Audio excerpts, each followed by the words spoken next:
Hello and welcome to a brand new episode of Look Forward. I'm your host Jay. I'm here with my co-host Brad.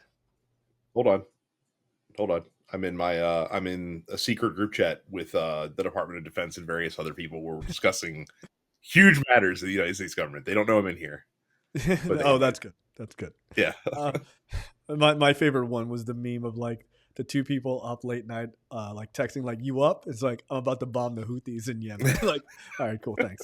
Thanks for letting me know. Yeah, okay. We have been off last week, but we're back, and boy, I felt like last week you and I were talking offline. It's like, oh man, I wish we were online. This week, there's plenty of stories, to talk about. Nah, like once again, that train does not stop rolling. Like we're back, and it's like a major story breaks today. yeah, Um, and in fact, for oh, once, we're the beneficiaries of having waited.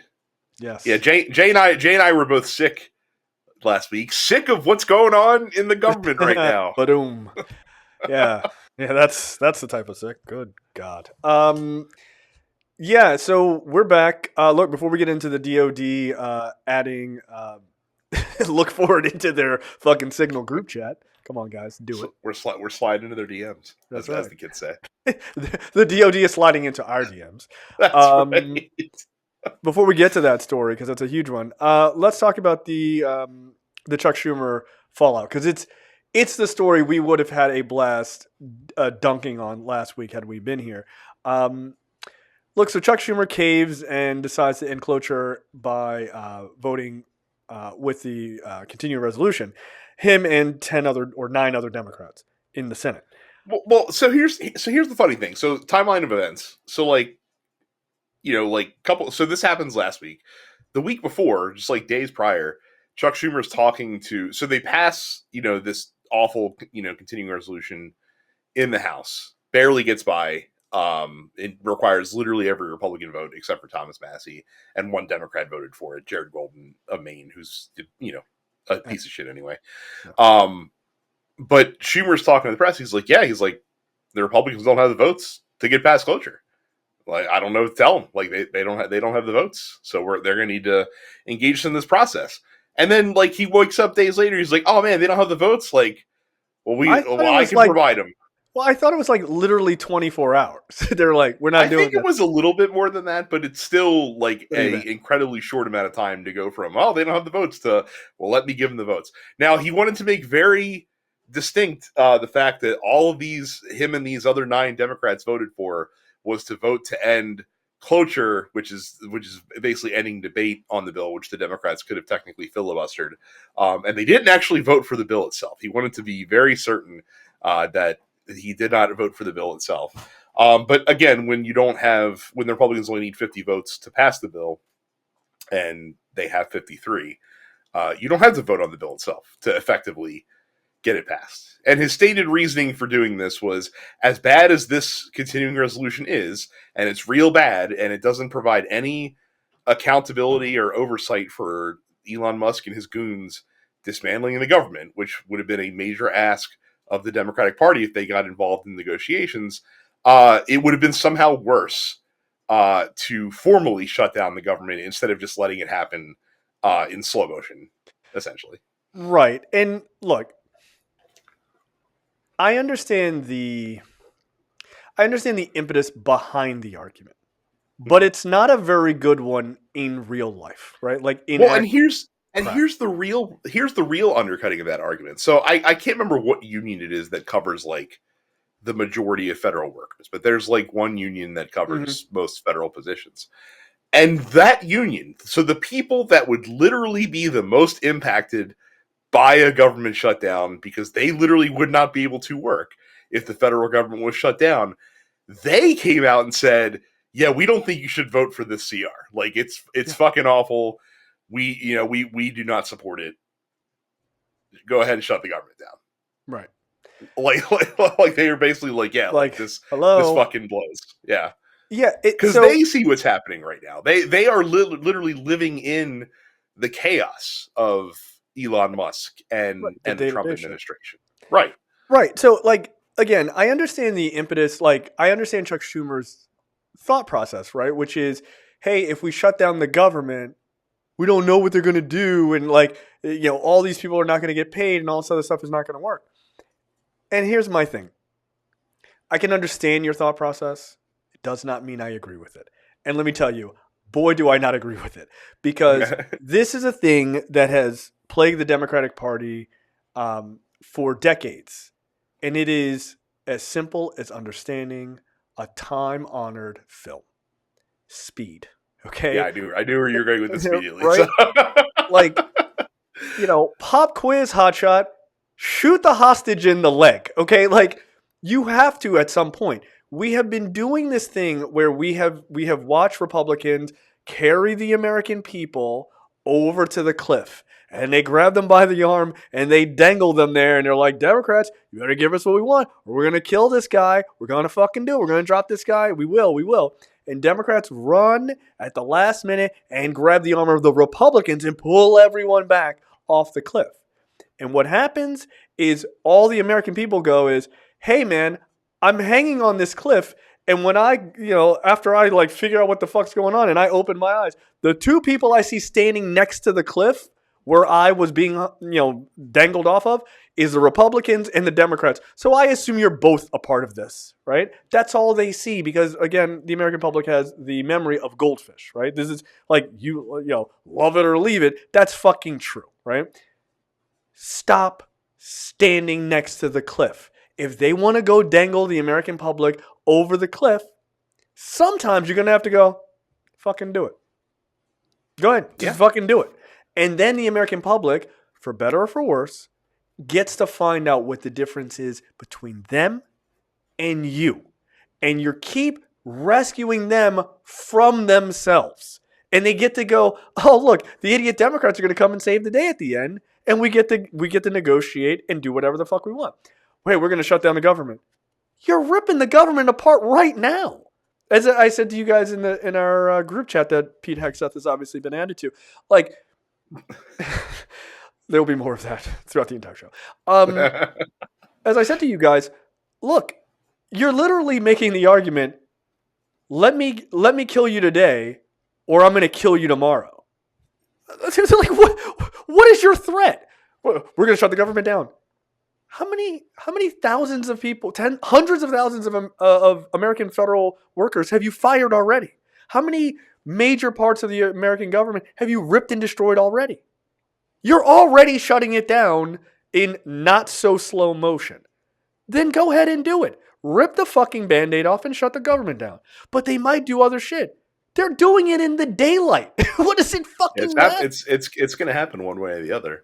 Yeah. And again, like, you can even make the argument that, like, if you're the Democrats, and they never would because they don't have the stones to do this, but like, if people were to criticize you for standing aside, like, you can even make the argument like, hey, this is what the American people voted for. Like, if the American people wanted to prevent this from happening, they could have made sure that we held both houses of Congress. They like Republicans talked about doing this shit through the campaign. They chose not to listen. Exactly. I'd love to stop. I would love to pass a funding bill that I think would help this country, but the American people don't see it that way. So we're going to go ahead and stand over here. We're going to let the Republicans govern. They have the majorities. They have the votes.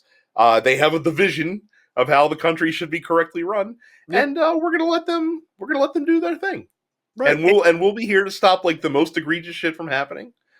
But when the government opens again, but aside from that, you get elections have consequences, as they say. Right. And I just, at a certain point, like in the past, I definitely would have been like, look, you got to keep it open. You got to help people, whatever. This is a very different situation. I'm going to say this is not normal times. Like even the prior Trump administration, you could argue is more normal than what we're seeing here because they weren't going fucking insane. Like, he was insane, and the people like directly next to him were also kind of insane. But throughout the cabinet, there was not insanity. Like, you think Rex Tillerson would have been cool with fucking Elon Musk coming into the fucking Secretary of State and been like, he might have fought him for real. Yeah, but like, what the fuck you doing? Like, get out of here, you fucking dough-shaped fucking piece of shit. Yeah, like, I'll beat the fuck out of you. Right, like, try to. I clean toilets at Exxon, not right. Yeah, I fucking hate your car company, you bitch. I made all this money from you're fucking up my profits. Right. So, like, this idea that you need to run to the rescue of the American people, I understand that thought process. I truly understand it. And I look, trust me, I will be the last person to come on here and be like, let me jump in front of the political bullet that is coming for Chuck Schumer. No, fuck him. But to me, I understand that. But this, amongst many other things, shows that a lot of these guys, Chuck Schumer, the president of Columbia University, very specifically, fuck that guy, and all these other old people still think that this is in the normal times, and you have not, for some reason, figured out how slow you are on the uptake. This is not normal. You are reacting in a way that is of the normal political situation, and we're like, we'll just wait it out. You can't. Dude, You have to fight. Chris Hayes brought him on the day that he announced that they would give the votes to get past cloture, to basically like, what the fuck are you doing? Like that's basically like the like Hayes was about as put together as he could be given the circumstances. Like, you could tell that he really wanted to just like be exacerbated, but like he had to be professional. And like Chuck, like, he's like, you realize that like we're in a constitutional crisis right now. Like that's happening as we speak. Like this administration, right, is defying judges' orders right now. Like that's happening. And Chuck Schumer's like, well, if they defy the Supreme Court, then we'll be in a constitutional. Like, he keeps moving the goalposts for them. It's like, dude, what are you doing? No, like, and that's so weird.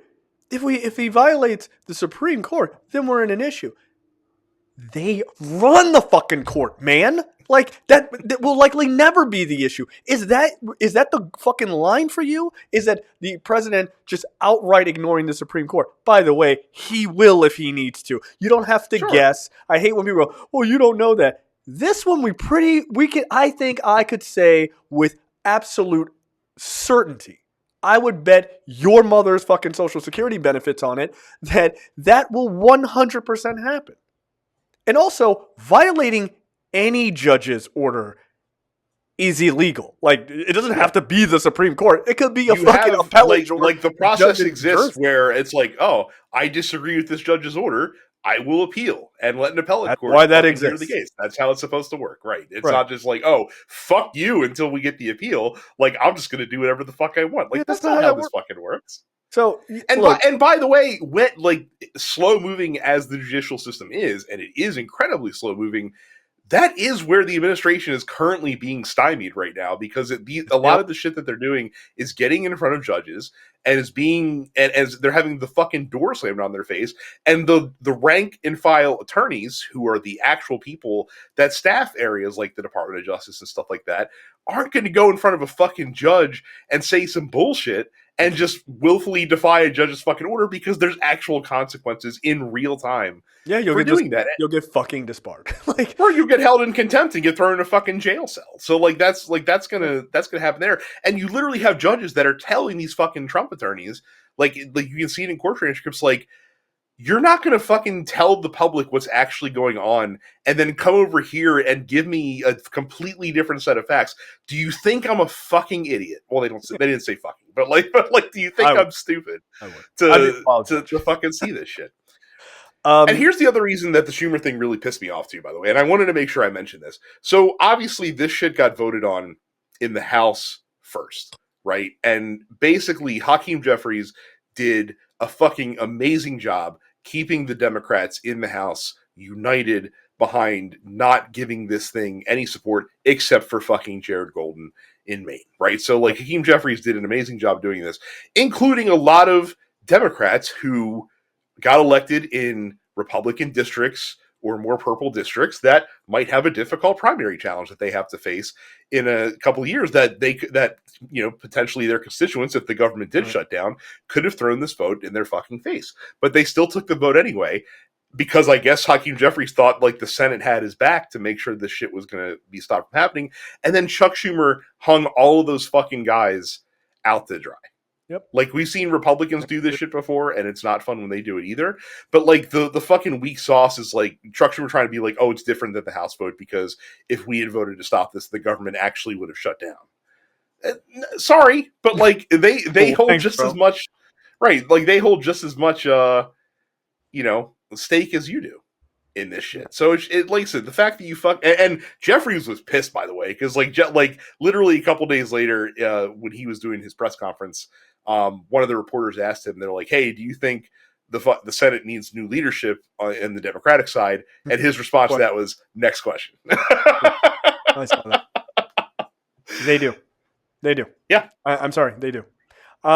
Which, obviously brings us to the next point. Chuck Schumer cancels his book tour. Yeah. Had a book tour scheduled literally in the days following this, and he postponed it because of quote security concerns. Because he pissed off a shitload of Democratic voters. Yeah. And by the way, they ain't no security concerns. You don't want to. You're an old man. You don't want to get yelled at because those people at those town halls and those book tours, they're gonna give you a fucking earful, and you should. By the way, if you're going to make that choice when everyone is screaming to do the opposite, you should be able to stand on fucking business and listen to catch the, slings and arrows, so to speak, coming from your constituents. But you're not going to do that because you're a fucking coward. Look, just own the shit that you said or that you voted for. Just own it. Well, I didn't vote for the actual bill. Tomato. Like, fucking, own it. I'm tired. Republicans do the same thing. The second they do some wild, dirty shit, they want to run away and not do town halls and listen to their constituents. No, fuck that. Stand on business on what you said and what you voted for in your actions in D.C. You don't get to run from it. That's bullshit. And I have a problem with Republicans doing it, and I have a problem with a Democrat doing it too. Any Democrat. If you do something and the Republicans or Democrats who are your voters don't fucking like it and they are super vocal about it, you got to be able to stand on business and say, this is the reason I did it. They can agree or not agree. You can make the argument, but you're not making the argument. What you're doing is you're running the fuck away from it because you know in your heart of hearts it didn't fucking fly because that shit doesn't make any sense. That's why. So, yeah, I mean, everybody is saying, hey, Chuck, you're from New York. Why don't you get the fuck out of here and let us give a little promotion to our girl AOC. This feels like the most obvious thing in the world to me. It fucking has to be, doesn't it? She'd probably run on a post. Yeah, you think if she ran that he would just not run again? Oh, 100%. No, he's out. Yeah. Like, he ain't trying to get embarrassed because Chuck Schumer's never lost a race. Like that's true. Yeah, that's his thing. Like he'd rather go out before like the Undertaker loses at WrestleMania type of shit, right? Like he doesn't want to go out and get dunked on by a young gun fucking progressive. No way. He would rather just be like, I think it's my time or whatever. Horseshit. I'd like to really spend time with my family, even though I'm 105 years old now. Also, Chuck Schumer said something the other day that I thought was really fucking weird and gross. He said, my job is to make, and I'm paraphrasing, but like barely. My job is to make sure that the left stays pro-Israel. It's not your fucking job. That's not your job at all. That's not your fucking job. 100% not your job. Not your fucking job. And look, I am grossed out by the level of like everyone is like cool with like weird open anti-Semitism now, like online. It bothers the shit out of me.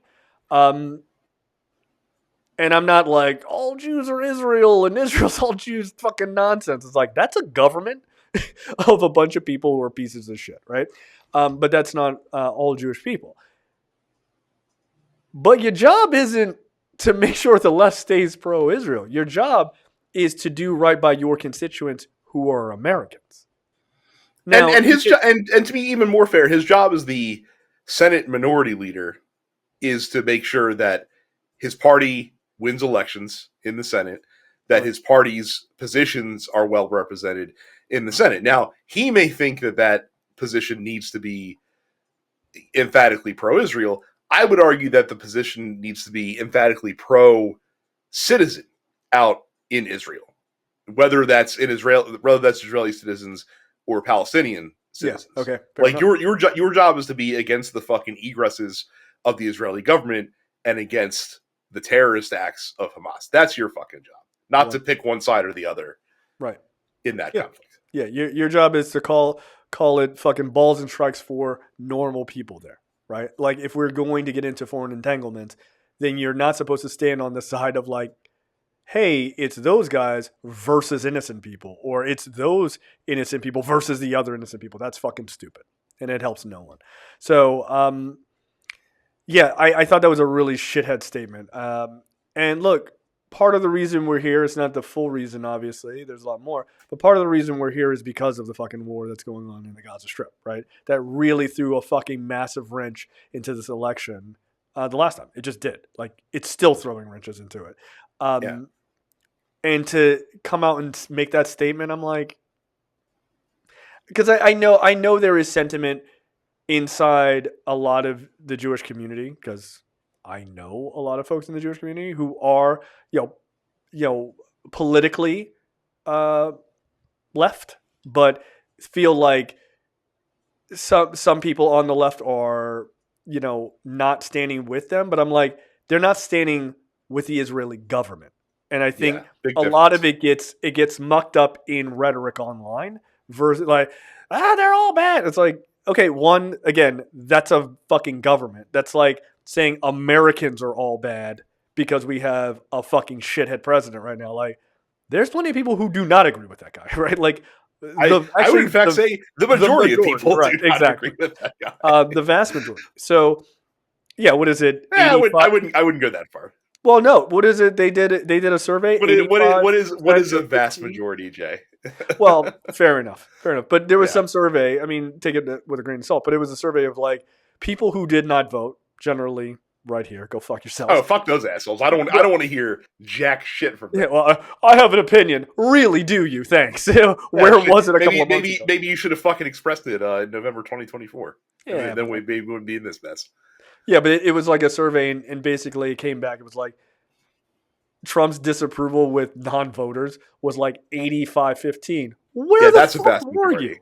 Like, so that's a vast majority of Americans. Again, take it with a grain of salt. Oh, where were they sitting on the sidelines doing? The wind is blowing this way now. I want to be on the right side of history. Yeah, well, it's so much easier to criticize from the sidelines and do literally nothing. So. Yeah, I think the vast majority of people don't agree with the Trump administration. But to say that Americans feel this way of XYZ because of what Trump does is equally as fucking stupid. And I think when people extrapolate it out like that, saying things like conflating all Jews with Israel is just fucking stupid. It makes no sense. Or all Palestinians with Hamas. It's equally as dumb.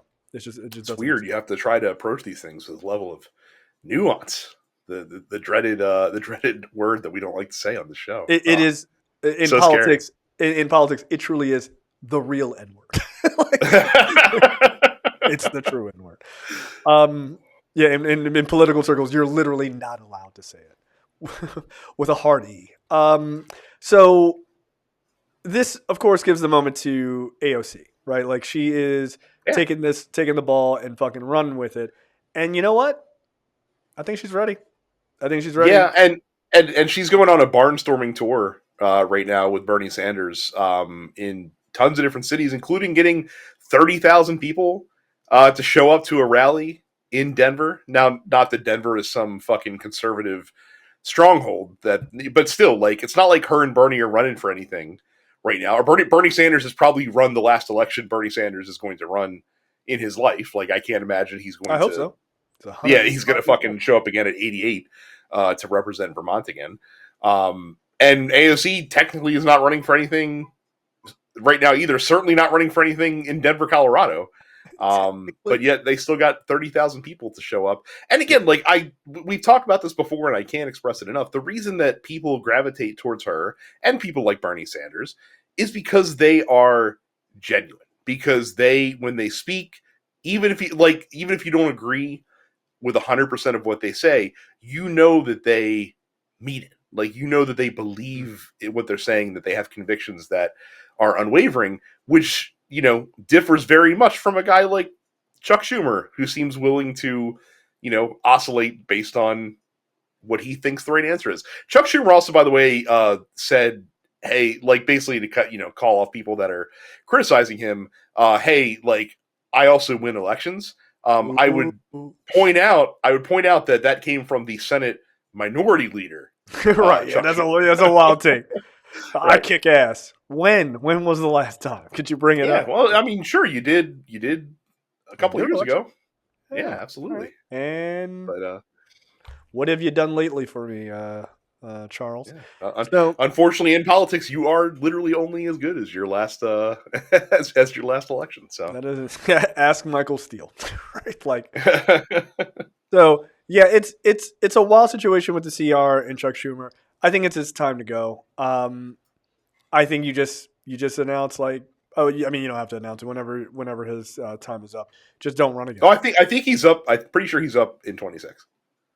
Is Like I that think that's why I'm pretty sure. Let me double check. okay? Oh, shit, dude, just like I think that's why the calls are coming for AOC to primary him, because he is about to be up again, essentially. if that's the case, yeah, dude, you're done. You're fucking Yeah, done. let me check and see here. Oh, he's not. Then why the fuck are people asking? Well, they just want him out.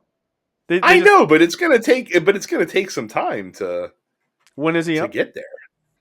Oh, when is Chuck Schumer up? Also, Kirsten Gillibrand, she can also go.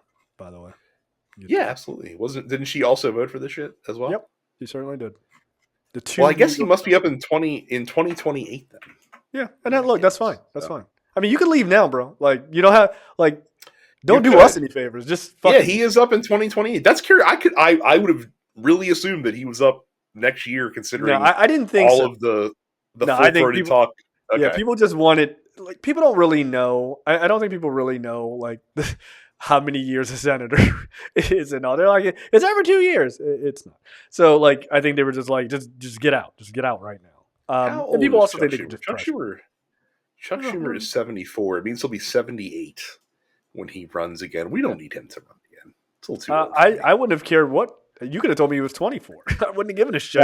That's fair. Yeah, That's like fair. just get the fuck out. Um, So here is the question then. Here is the question. Does Chuck Schumer survive as Senate Minority Leader? Not as a senator, but just as Minority Leader to the next midterm. Like, is No. he still Senate Minority Leader in 2026? no, I don't think so. Well, Okay. let me say this. Let me rephrase my or let me give some caveats to my answer.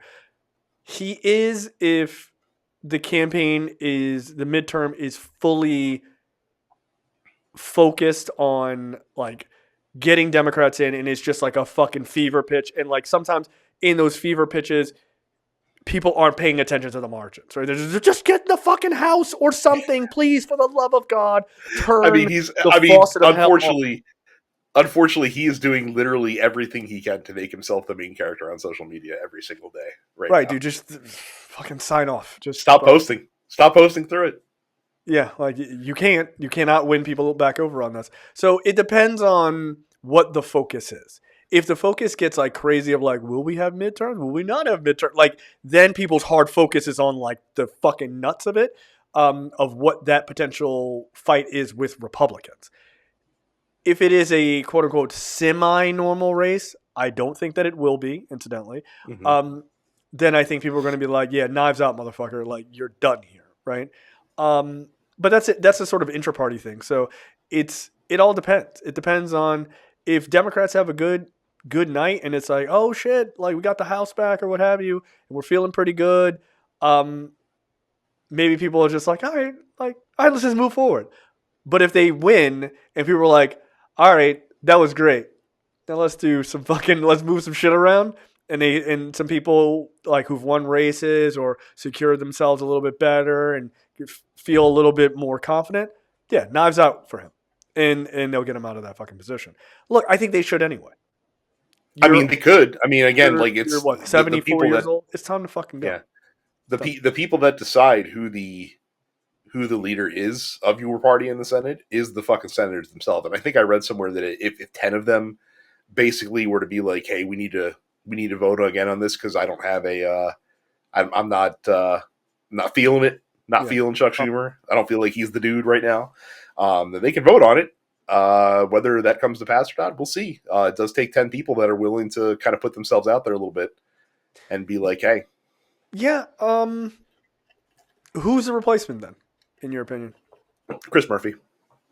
Yeah, okay. I like that. I like that. He's been a real fighter right now. So yeah, Yep. okay. Yeah, that's what I'm okay with that. So yeah, get Chris Murphy in for majority or minority leader, Yeah.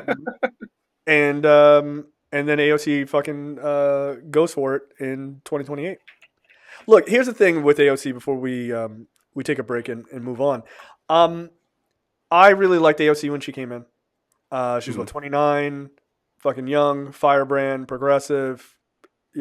Just she was who she was.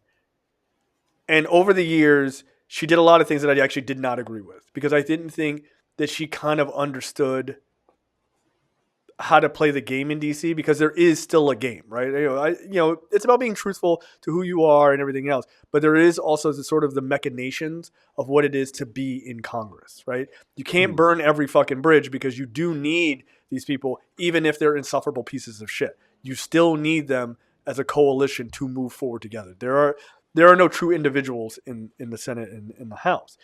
Um, what I have watched over the last number of years is her not moving on her convictions. Actually, her convictions becoming sharper and more narrowed, which is great. But she has learned to play the game. And that Mhm. is where she needed to be and where she was not. I know there are going to be people like, that's not true. She always knew and she fought Nancy Pelosi. But Yeah. those fights, some of them in the public were fucking dumb. They were just dumb at a time where you did not need to fight in public. You could fight, but just not in public. Like that was, and look, Pelosi was responsible for a lot of that shit. Don't get me wrong. She's probably responsible for the majority of it. But there was shit where you're openly fighting with other Democrats. Like, y'all gotta fucking get behind the scenes on this shit. Again, you don't always have to agree, but you gotta learn how to play the game. Yeah, trust me, there's a bigger boogeyman that you can stand united against, Exactly. especially now more than Right. anything. So, And but what she but what that you comes with time. yeah, it That just comes comes with with time also. experience. Also, like she had a flurry of public interest and like wonder when she first came in because of how young she was and because she knocked off um a dude that was literally like, hey, like this dude's the next guy up to be speaker Yeah. after Nancy Pelosi in a primary. So like she came in with a lot of interest, a lot more celebrity than your average freshman, Yeah. freshman congressperson.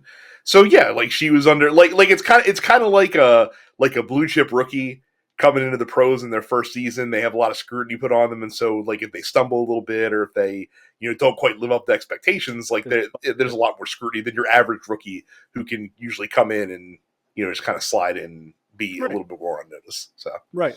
But what I've watched is I've watched her grow politically to be quite fucking savvy. And yeah. you know what? She's how many years has she been in? Because she's got to be what, She is 36? in her seventh year right now. This is her fourth term, if you can believe it. Jesus Christ, that's fucking insane, right? Okay, so she's been there for 7 years, right? So she's like 36, more or less. Um, yeah, yeah, she's ready, and like she's ready to take that Senate seat and then put fucking boots to asses. So look, I love it. I think her progression has been dope to watch. So yeah, it's fine by me. And again, her knocking off a person who was going to be speaker, that's a hell of a way to start. Knocking off the Senate minority leader, this fucking legendary Democrat. I mean, Mm-hmm. love him or leave him. Chuck Schumer is a big fucking name. Historically, he is. For her to basically run that, well, he ran himself out on a rail, but for her to be the person to take that fucking spot where everyone is like, it should be her, that's great. That's a And really look, and look, in 2018, 2019, Chuck Schumer was incredibly effective fighting against Donald Trump. But it's a he different was, time, and he was, and that's right, what's and so fucking but weird. but but like we've Things have said it before against different. other politicians. You lose some speed on that fastball Yep. as you get older. And the tactics, the strategy shifts over time. You can only deal with the problems that you have in front of you. Chuck Schumer was fine in a relatively normal functioning government with a fucking crazy person at the head. Like he understood the strategy is to just let that dude punch himself out basically, Yeah. because that's what Donald Trump did during his first term in a lot of these situations. But now when the entire executive branch is full of nothing but crazy, you need someone that can fucking wield a flamethrower. a little bit. Yeah. And that's actually a really good analogy because before him and Pelosi were so good at basically outmaneuvering Trump because they were fucking internal tacticians. They knew like, all right, motherfucker, we're playing chess, and Trump is like, does the horsey go this way? They're like, Right, sure. and The and they horsey and they goes also this knew way, that and Trump they would was fucking surrounded by people. Right, they also knew that Trump was surrounded by people in other areas of the executive branch that were not going to let him do like the wildest shit that he wanted him right. to do. The rails were still there, and Right, inside a game with rails, you can beat him. Right? Like it's easier to beat him. Like, all right, motherfucker, you only got XYZ moves. We know how to counter those moves, right? Like quite literally like chess. But now Trump is just a guy playing chess, but he's drunk and just knocking pieces off the board. And like you said, you need someone to be like, I mean, you said a flamethrower, which is fine by me as an analogy, but you just need like the idea of I always think of that scene from like Modern Family where he just pulls out the spray bottle and just sprays the kid in the face. Like, calm down. Like that's what you need. You need somebody who's not willing to play the game anymore, not that game, and they need to change strategies. And Schumer and I mean, obviously Pelosi's not in that position anymore, but like Schumer is still trying to let's keep all the pieces on the board and we'll just get dude, the board is gone. Like, what the fuck are you yeah, doing? he flipped it over already. Right. Right. And so that's they are just him and other Democrats like him, like the other nine, are incapable of seeing the situation as it is right now. They want it to be something else, but it's not that. Like it's simply that is not the way the situation is set up. So let's take a quick break. That was the big story for us, and then we're going to get into like I would say the second I big like we wanted to dunk on Chuck Schumer. I would argue that the next story possibly a bigger story. okay, but I'll just say this before we go to break. But his text messages, like that Yeah. should be the hashtag. But, All right, but by group chat. Is it wrong to put a journalist on a secret unsecured chat program and then just talk about top secret shit? The answer might surprise you. So Pete Hegseth and other members of the Trump administration, including J.D. Vance, I don't know if you guys have heard of him. He's kind of a big deal. They decided that they were going to start a group chat on an app called Signal. We actually use Signal ourselves. And it is a secured app. Like you can disappear messages and shit. It has encrypted messaging and like it's relatively secure for the layperson. Like if you're just a For the shit regular we're dude, doing. The shit we're right? doing. Like for just texting people and you don't want Mark Zuckerberg to see it and you don't want to feed Facebook's algorithm, Signal is a great way to do it. Right. However, when you're in the U.S. military, maybe, just maybe, you'd use a skiff or some other secured mechanism of communication, but not these guys, not this fucking brain trust. They decided that they were going to make a group chat on Signal, and they mistakenly added the editor-in-chief of The Atlantic into the group chat. Yeah. And by the way, and this I'm wasn't just I'm going to put in quotes mistake because we don't know whether or not that was by mistake by someone or someone did that on purpose. You don't know that. I'm not trying to be a conspiracy. You just literally don't. Mike Waltz, who is the president's like chief national security advisor in the White House, was the guy that added him because he has a like as Jeffrey Goldberg talks about in the piece that he wrote on the Atlantic about this, like he has a chat with Michael Waltz because it's not unusual for reporters, especially well-connected ones, to have chats with Mike Waltz used to be a congressperson. And Jeffrey Goldberg he chose his name by mistake, right? Okay, fair enough. So yeah, that's what happened here. It wasn't anything nefarious. It was just a major fuck up. but here's the problem. This wasn't a group chat talking about, who do you think's going to win, March Madness this weekend? Who do you think's going to go number one in the NFL draft? No, they were talking about a bombing operation that they were about to carry out on the Houthis in Yemen last week. Yeah, and they did. here's the thing. I was told, and Brad was also told, and millions of other people in America were also told that having outside communication, secured, top secret communications outside of a skiff was unacceptable. That this was a thing that should have required, quote, to quote Pete Hegseth on Fox News, this should have required jail time. These people should have been arrested when this happened with Hillary Clinton. Well, Pete, and he said, by the way, he said specifically, especially if it was someone in the United States military branch. Really? Aren't you in the tree of the United States military? I believe you are. He said that they should go to jail. Yet, he does not seem to agree now.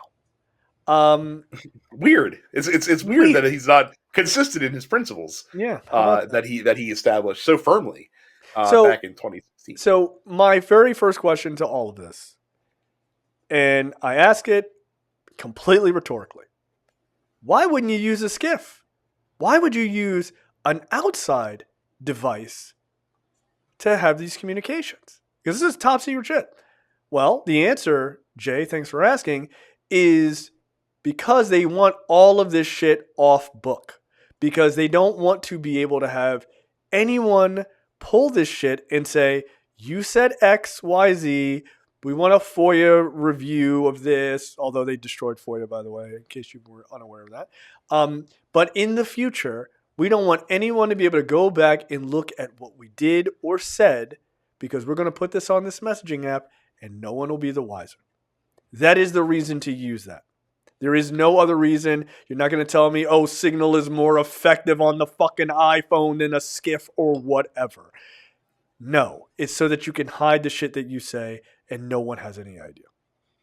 Yeah, it's interesting that as I was watching the reaction to this unfold throughout the day on Blue Sky, Marcy Wheeler, who is like a national security reporter, has been for a long time, who I follow on there.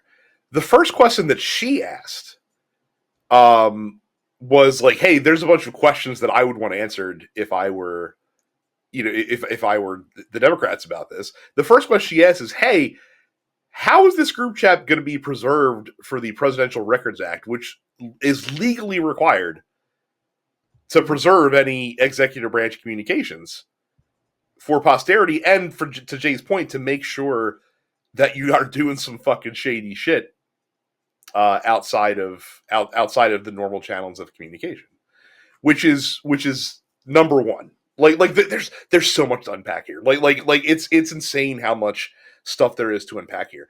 It's also pretty funny that in their conversations with each other. So like I always wonder how much of this bullshit, when they talk shit on the other other administrations, Democrats, how much of it is just the game, how much of it is kayfabe, and how much of this shit is like firmly held beliefs. It's interesting that Hegseth talking about their decision on the timing of this attack, because they were debating like, oh, should we wait 30 days? Because so apparently like one of the big reason for waiting was because the where they were going to be bombing could potentially impact the Suez Canal a little bit. And basically they're like, hey, should we hold off because of economic concerns right now, or should we go ahead? And basically they decided like it was negligible because of how much imports the U.S. passes through there compared to Europe, who they don't care about fucking over in this case. Yeah. And one of the things that Hegseth talks about, he's like, oh, Biden failed to discover the Houthis while he was in office. Biden cratered deterrence against the Houthis. So like Pete Hegseth at the very least, and many of the people that are around it, they're at least like true blue believers. Oh yeah, no, that is an interesting thing. It's like, oh shit, these guys really are fucking idiots. Like these guys are real like. Yeah, they absolutely believe this fucking shit. So JD Vance, on the other hand, JD Vance mentions in some of the communications, like, well, I actually don't agree with this that the POTUS is saying, but I won't bring it up. I'm not going to say anything about it. Like, that dude forever is a very duplicitous person, right? Like you're allowed Yeah. to disagree with the president. I understand that. Of course, we fucking know. We Like, fucking know. but all the other guys were like, "Yep, no, absolutely, we're gonna do what the fuck the president said." And my only regret, or my only thing with Jeffrey Goldberg is, dude, you should have just stayed longer in there. I would have held the story. Well, I think by the time, like, because by the time he left the chat, the operation had been carried out. I don't know that there was much more to. Dude, just stay in the chat. Just stay in the chat. Who cares? Yeah. Like, you don't think maybe they would go back and use it? What do you think? They'd create new chats all the time? No way. I know it was called like the little Houthi group or whatever, but like, nah, man, they're coming back to that. Like, nah, I would have stayed. I think I think that my favorite and my favorite, I'm saying this with like withering irony, is once the attack had been carried out and they started to get some of the results back from the military and how it went. Michael Waltz, who again is Trump's chief intelligence advisor, responded with a pound fist emoji, American flag emoji, flame emoji. That was his reaction to 53 people in Yemen being killed by a U.S. bombing strike. That's cool. Yeah. Like, yeah, America, we fucking did it. Like, again, having imposter syndrome is stupid. Okay, everybody, it's dumb. There's no point. Even these boneheads are like, yeah, high five, fucking eggplant emoji, right? Like, that's what they do. They're giant fucking kids too. I do like, I appreciated Fox News' Brett Hume on Hegseth's response to the war plan text. Quote, "Oh, for God's sake." Like, what? Jesus Christ. Well, at least he's self-aware enough to realize he fucked up. Yeah, like, yeah. Oh, for God's sake. But that's very funny. I mean, that's the most Brett Hume fucking response I've ever heard. Yeah, Pete Hegseth said nobody was texting war plans. We literally have. We literally have screenshots of the text messages. Right. Like, no, I'm sure they would say, well, somebody is making it up or whatever. Like, bro, I guess. Okay. Here's my favorite quote about all this, by the way. So, like, Jeff Goldberg was in this text chat, right? And Jeff Goldberg is not a stupid person, right? He understands that, like, people spoof this shit all the time, try to get, like, journalists in there in the hopes that they'll, like, trick them with something to have them run, like, a fake story, and then it erodes their credibility. Like, this shit happens all the time, and, like, good journalists at least, go into this stuff being with a very healthy dose of skepticism. I'm going to read a quote from the Atlantic piece, which, by the way, you can read for free. Like, Jeff Goldberg put it as a gift article. I highly recommend reading the whole thing. Yes. Here's my favorite quote from this. After receiving the Waltz text related to the Houthi PC small group, I consulted a number of colleagues. We discussed the possibility that these texts were part of a disinformation campaign initiated by either a foreign intelligence service or, more likely, a media gadfly organization, the sort of group that attempts to place journalists in embarrassing positions and sometimes succeeds. I had very strong doubts that this text group was real because I could not believe that the national security leadership of the United States would communicate on Signal about imminent war plans.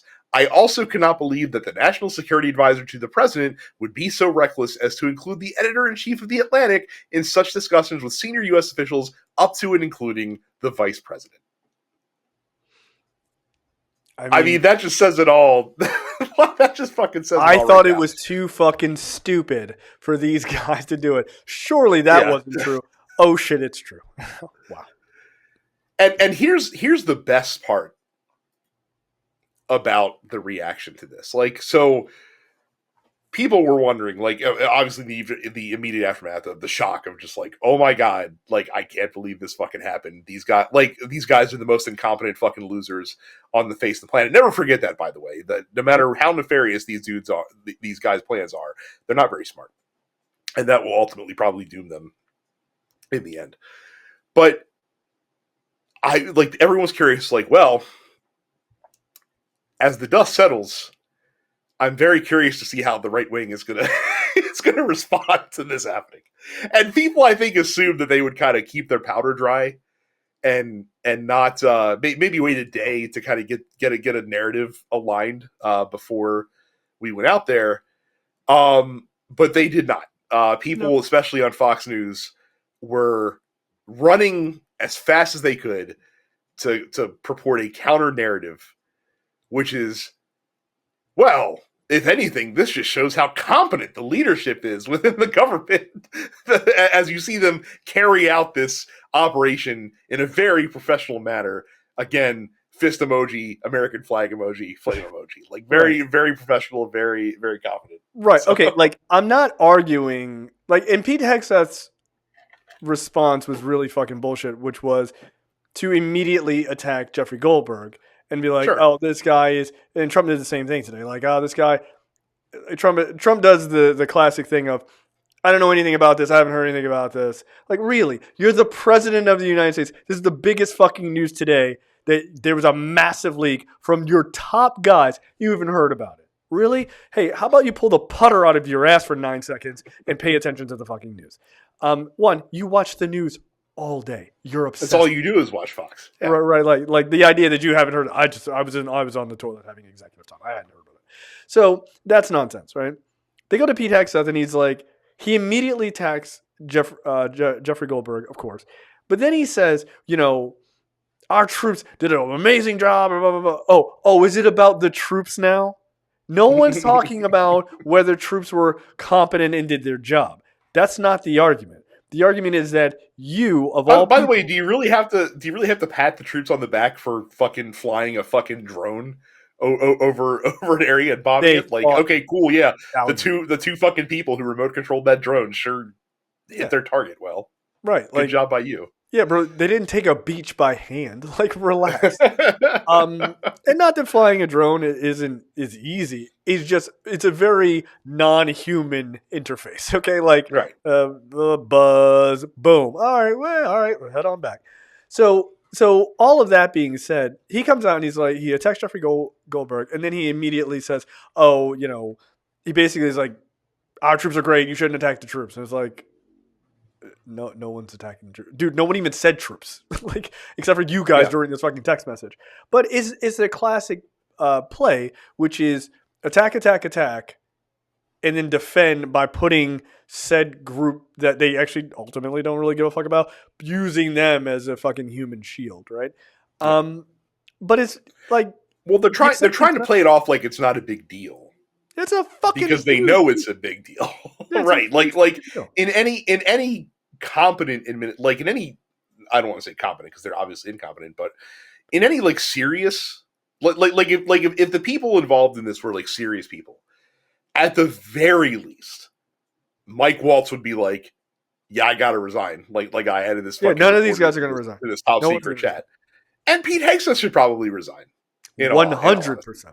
Yeah, like based on this shit. And you can make arguments for other people up and down that chat as well who might need to fucking take every single person that was on that chat should resign. Every one of them. You knew that you were using something that's not a skiff. You understand what you should be doing, and you did the opposite of that. Period. That's it. Like, and by the way, this is literally while this was happening.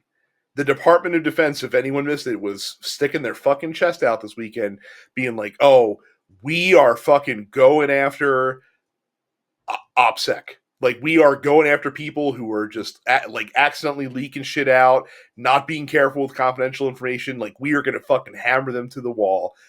As the Secretary of Defense is literally violating good OPSEC routines. The vice president is. The vice president is. Like, okay, you're lucky you made a mistake and put a journalist on there.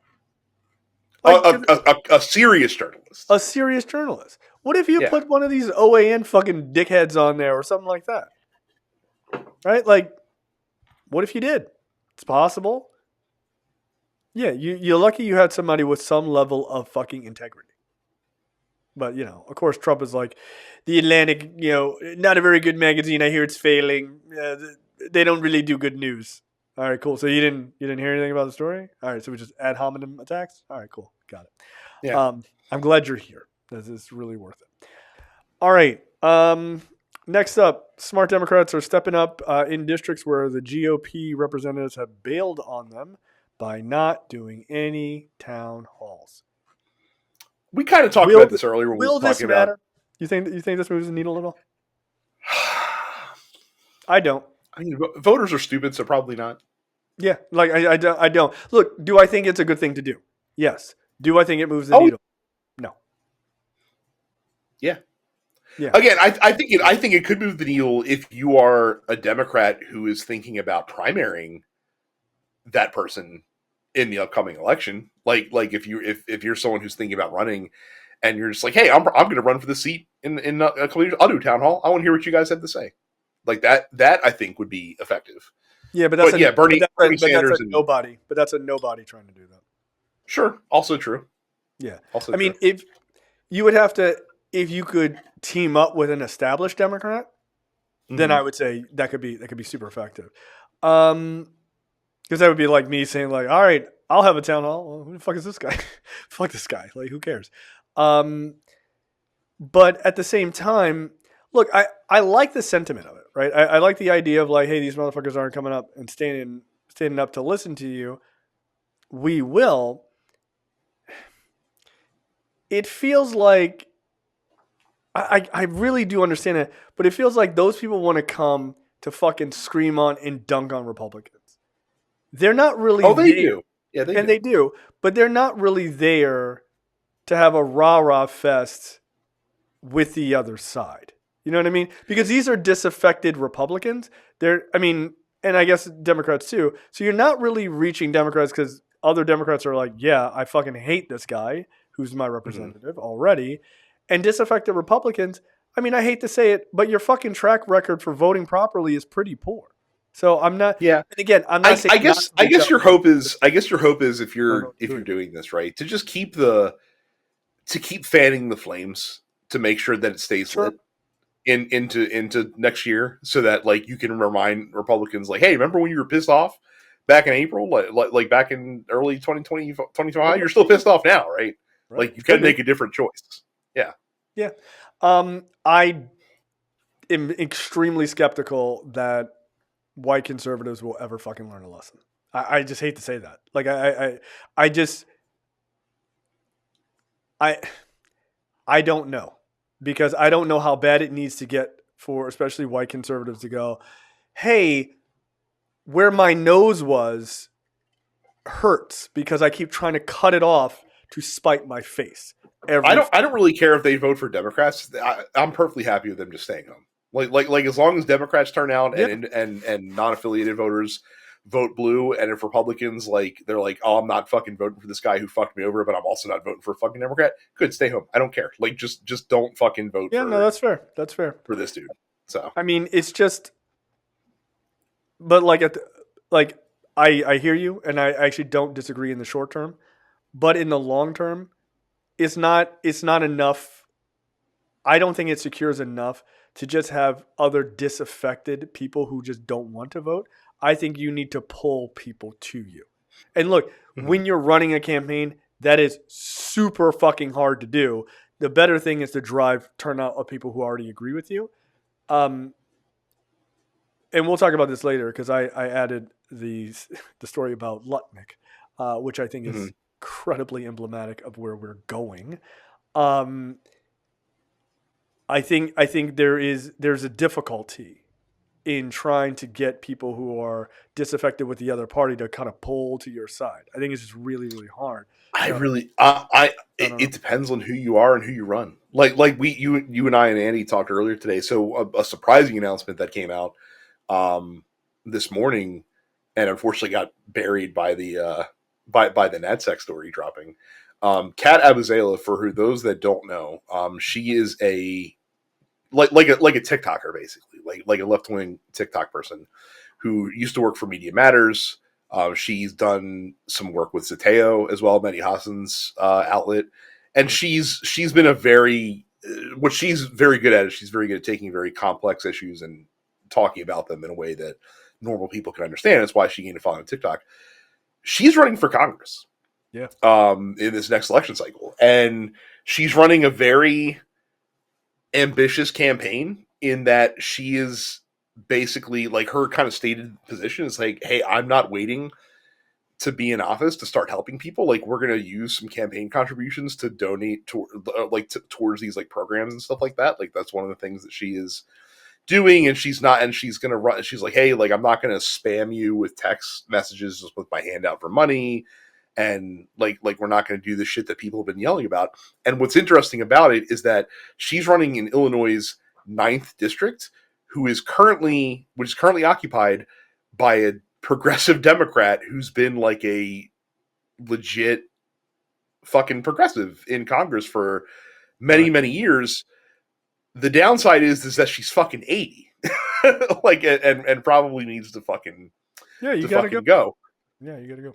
And if Abizaila can knock her off in the primary, like, she'll probably win that seat. Like, it's a very safe. It's like D12 Democratic district. Yeah, something along those lines in the middle of fucking like Chicago, basically. So like, if she can win that primary, it's gonna be interesting. But it's just also interesting to see someone who is like a Gen Zer being like I fucking talk the talk. Now I'm gonna walk the walk. Like, it's one thing to sit here on the sidelines and fucking lob bombs and shit, but I'm gonna show you that like I'm about action too. And it's fascinating. And it's going to be really curious to see not only how she does, but also if this kind of stokes the fire for more young people to be like, you know what? It's time for us to get these fucking olds out ourselves. It's time to get these people out of the way. And again, as we've seen, the reason why AOC is successful, the reason why Bernie Sanders has been successful, the reason why Donald Trump has been successful is because if you can make people believe that you are genuinely fighting for them, it doesn't really matter what your policies are. Like, AOC has captured people who, I don't want to go as far to say they're appalled by a lot of her more progressive policies and leanings, but they certainly don't like full-throatedly support them. Right. But people vote for her anyway because they're like, yeah, like, I feel like she's a fighter. Like, I feel like she fights for me. Like, for fuck's sake, like, how many people voted for her and Donald Trump in the which is the weirdest fucking right. Yeah, it makes no sense. But voting, but as much as it pains you and I, and probably a lot of the listeners who listen to this podcast, it pains me the most because we all know that like I cannot divorce myself of logic. Like, I'm fueled by logic. I do not run on emotion. Yeah. It blows my mind that people exist like this, but voters are largely illogical. Like, they are largely emotional. Your average voter. I mean, the famous throw all the bums out, and then the re-election of local politicians is like 98%. It's right, like, of course. Okay, why do you guys keep saying that? Then are you going to do it? Just fucking do it then. Like, nah, well, not my guy. I mean, I like my guy. Yeah, I meant those other guys. Yeah, the ones I don't know their names. And who don't impact me in any way, shape, or form. Yeah, no, like, but I feel really, really strongly about it. Yeah. So look, I don't know that it moves the needle of having these town halls, but I like that you're doing it. Look, maybe it makes a difference on the margins, and sometimes that's all you need. The margins were what cost us this last election as well. Right. So I mean, it's 100%. So, like, again, I can't get mad at you about it, but do I think, like, all of a sudden people are going to be like, oh, here we go? Like, no, I don't. Again, I don't trust Republican voters to learn any lessons, because if they did, we wouldn't be here. So, and honestly, that's the only, and again, like, anyone affected by this, if you're affected by this, I feel for you. I do, but I need the beatings to continue until morale improves, or hopefully doesn't improve, because I hope people are still right and pissed off in 18 months' time. Well, I can tell you, if you like Brad's take on that, you're going to love my take on not this story, but the next story. Like, a whole fucking lot. It's going to sound really sad and fucked up. But not this one. Trump says Biden's pardons are void because they were signed by AutoPen, which is obviously a thing that's true. So Trump's Truth Social post echoes a conspiratorial claim about robotic signature instruments. In a post on Truth Social overnight, President Donald Trump claims that some pardons by Joe Biden are void, vacant, and of no further force or effect, saying an AutoPen was used to forge the former president's signature. So we're meant to believe that every single thing that Donald Trump has ever signed off on, Yeah, was signed by in person by him. by hand. All Yeah. the pardons for the Jan 6 people. All of them. All of them. All of them. Okay. Every executive order. All of them. Okay. All right. I just feel suspicious. By the way, what did the founding fathers forwardly put a note in the Constitution about it being about presidents being allowed to No digital signature. sign orders by with a Sharpie? Like is that also Oh, in the Constitution as well? when Just out of curiosity. in thine future, when the pen has no longer required a feather and a quill to write thy name, surely a man will come up with a obnoxiously smelling marker of sorts called a Sharpie. And when that time comes, because he cannot hold a normal sized pen in his giant State Puff Marshmallow Man hands, and he has dexterity issues because of all of his speed abuse, he will be able to use a Sharpie to write like some sort of large, dumb child that you give the jumbo crayon to because they don't have the dexterity to hold a regular crayon. So he said also Thomas he Jefferson. also he also alleged that like Biden didn't know anything about the pardons to the Jan 6th folks, which kind of immediately is undercut by the fact that Joe Biden What?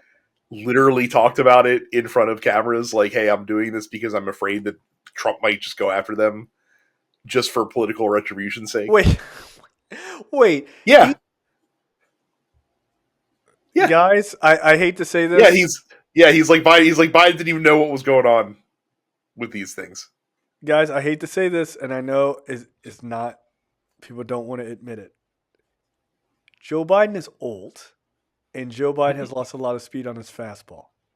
Joe Biden doesn't have fucking dementia. You were all wrong about that. He's just fucking old and slower than other people are when they're 800 years old. I get it. But this idea, Joe Biden doesn't know what's going on. Donald Trump this week said that maybe the United States would rejoin the British Empire, guys. That was a thing that he talked about. British Commonwealth. There's a slight distinction. Whatever. Between as far as I'm concerned, it should still be the British Empire. It sounds way cooler. But he talked about that. It is kind of fucking weird that it's like, hey, like the fundamental thing. Right. The fundamental thing that the country was founded on. Let bygones be bygones, I guess. Right. Then maybe we'll rejoin the British Commonwealth, all in the same day, talking repeatedly about how Canada is going to be the 51st state of the United States. Joe Biden has dementia. Are you sure? The call is coming from inside your empty head. What the fuck are you talking about? Now, I will say, and because we haven't heard anything about this, and it's been a week since he said it, we all need to keep in mind that just because Donald Trump like declares something on social media to be true, it very much has the effect often of like Michael Scott declaring bankruptcy. Yes, in the office. Like, just because he says it doesn't mean that anything's going to happen. Since we haven't heard anything about this since he said it, I don't think anything's going to happen. Pretty sure even this Supreme Court is going to be like, yeah, no, like we're not throwing out fucking legally done pardons. And is Donald Trump sure he wants to test the efficacy of being able to delegitimize your predecessor's pardons that he gives out after you're gone from office? Is he sure that he wants to do that? I don't think he really does. Right, but and to your point, like one, like okay, like if we're doing that, all right, if that door's open, buddy. Oh, okay, great. We got a bunch of Jan Sixers to round up. That everybody go back into bring a fucking them all jail back. cell. Everybody's going to fucking jail. But so there's that aspect of it. But yeah, to your point, you can't just be like, well, these things are void, vacant, and of no further force or effect. But Jay, he said it in all caps. Like, says who, bro? Like, You and what army? You know what I I'm mean? the president. Like, turn those machines back on, right? Like, that's a deep cut. There's only a few people who get that one. Oh my god, Donald But Trump, the vice president's not well. Fuck him. this is our payback. This is our time to come back. So like, what are you talking about? Some of these things are no longer valid. Who? Which pardons are you talking about? Fauci? Like, well, he was specifically talking about the pardons given to the January 6th committee members that Biden gave out. Those are the pardons that he wanted to. Yeah, that he said were illegitimate. Yeah, somehow. and Kinzinger was like, basically on social media was like, suck my dick. Like it basically was like, what are you going to do? Oh my god. Like Kinzinger basically was like, then come arrest me, dude. I really need Republicans. I really need like some Republicans to stop making me like them. Yeah. That's what you need to do. When you get that, just like laugh it off and just be like, go fuck yourself. Like, what are you going to do? You going to put me in jail? Okay, cool. Put me in jail so then my star will skyrocket. Like, it will skyrocket, dude. Like, go ahead. Unless he sends you to an El Salvadorian prison, which would probably not be good. More on that later, which is fucking insane. So, yeah, it's, it's not valid. Okay. Like, all right. Okay. I don't know what that means, and who cares? Like, just who gives a shit? Again, just because the guy says something doesn't mean you have to fucking listen to it. You don't have to at all. Before I get into this next story, I want to just take just a quick diversion. This is not on the docket, but I learned about this the other day. My wife and I were sitting in bed. We're both reading the news. And I had to stop reading the news and stop listening to her talk about the news because all of it was making me really fucking mad. And I don't like being mad before I go to bed. And she was talking about the shit that's going on with Columbia University in New York. And because she went to Columbia, so like it's very personal for her.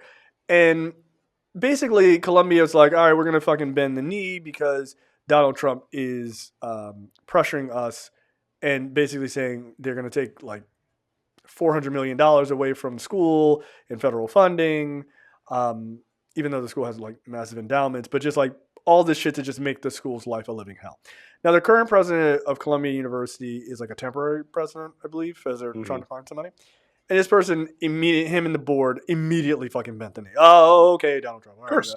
We're going to change our curriculum. We're going to put a provost, which is kind of like a vice president or director level person, over Middle Eastern studies to make sure that one is like, I don't know, that it's not a madrasa. I feel like, what the fuck are we doing, right?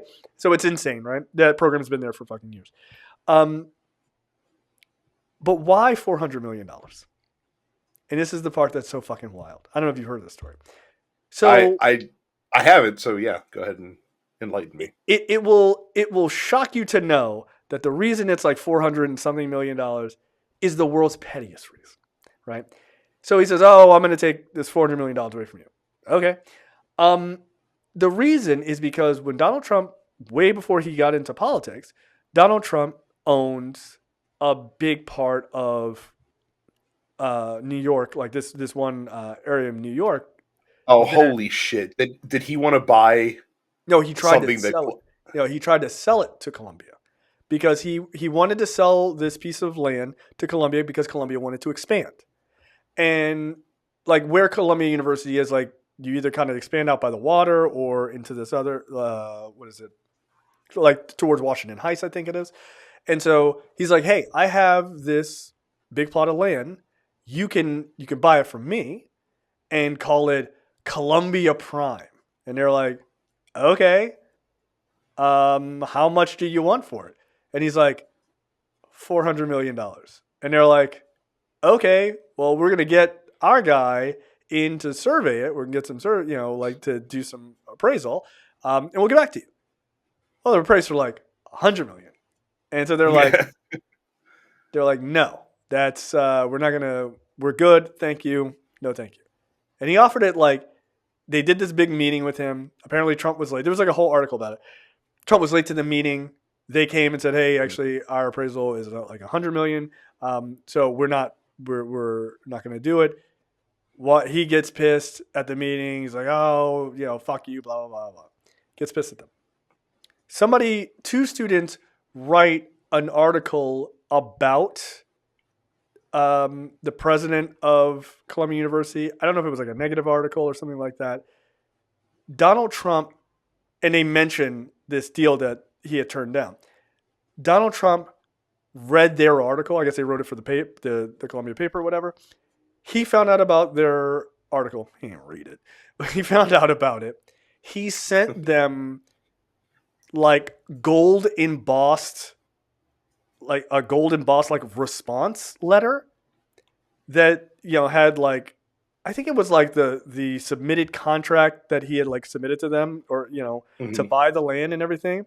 And then in the margins, he wrote like whatever the university's president's name is, like John Smith. John Smith is an idiot. John Smith is stupid. And he sent these like gold embossed fucking things to these two students, found out where they live, to send it to be like, thank you for writing this letter about how this guy's not a very good president or something like that. And also, he's stupid for not buying this $400 million property from me. So he still holds a fucking When did this grudge. happen? Like a number of years ago. He still holds a fucking Like how many years? I need to know how many years ago. Let me see if I can find it. He literally holds a grudge against Columbia University for not buying this land. And so that's the amount of money. Is he like a child? Yes. Is he like the fucking dude from Billy Madison that Steve Buscemi played? Like the fucking dude that got made fun of and like who has like a fucking enemies list of people that he's gonna unalive, that he like crosses Billy Madison's name off the list because Billy Madison called and apologized to him. And of course he ends up saving Billy Madison at the end of the movie. So yeah, dude, it's yeah, it's a wild fucking story. I'm trying to find. Yeah, here you go. Decades ago. That's what I wanted to know. Like, did this happen in like the 90s? A quarter century ago, Columbia refused to pay Trump $400 million, and he's been holding that grudge since. Really cool. It's really it again. Like I just have to. This is for all the Americans who just fucking reelected literally the most thin-skinned person in the history of human civilization to be the president of the United States. Yeah. Bravo. Yeah. Bravo, you fucking morons. Yeah, like, dude, and the shit that Columbia agreed to is insane. It's insane. If you want to, and they're not the only ones. Like there's a notable law firm who did the same recently and caused a bunch of their lawyers to resign in protest. As they should. A private law firm, by the way. Obviously, like we saw fucking ABC do this shit with the Stefan Alpha situation. CBS, to their credit, is fighting the Trump administration's defamation stuff against them, though they also capitulated. Someone released like the unedited 60 Minutes interview on Republicans' request and shit like that. So yeah, you're seeing this all the time. And again, like this is the problem with, I mean, it's one of the many problems with capitalism, and where you have lawyers that are basically dictating, and CEOs that are just like they're not fighting on principle, even though they should, because this is bigger than them. But it's just like, it's cheaper just for us to sign a check and make this shit go. It's not. Like that's... It's not. It's not. Because they literally told students that you should not have anything on your laptop that is sort of critical or that is like pro-Palestinian. Like you need to make sure that you don't have anything there. And quote, and this is one of the most disgusting things I've ever heard. We cannot protect you, is what they told their students. Well, Columbia is where is where Mahmoud Khalil was when they fucking abducted him off of ICE abducted him off the campus, right?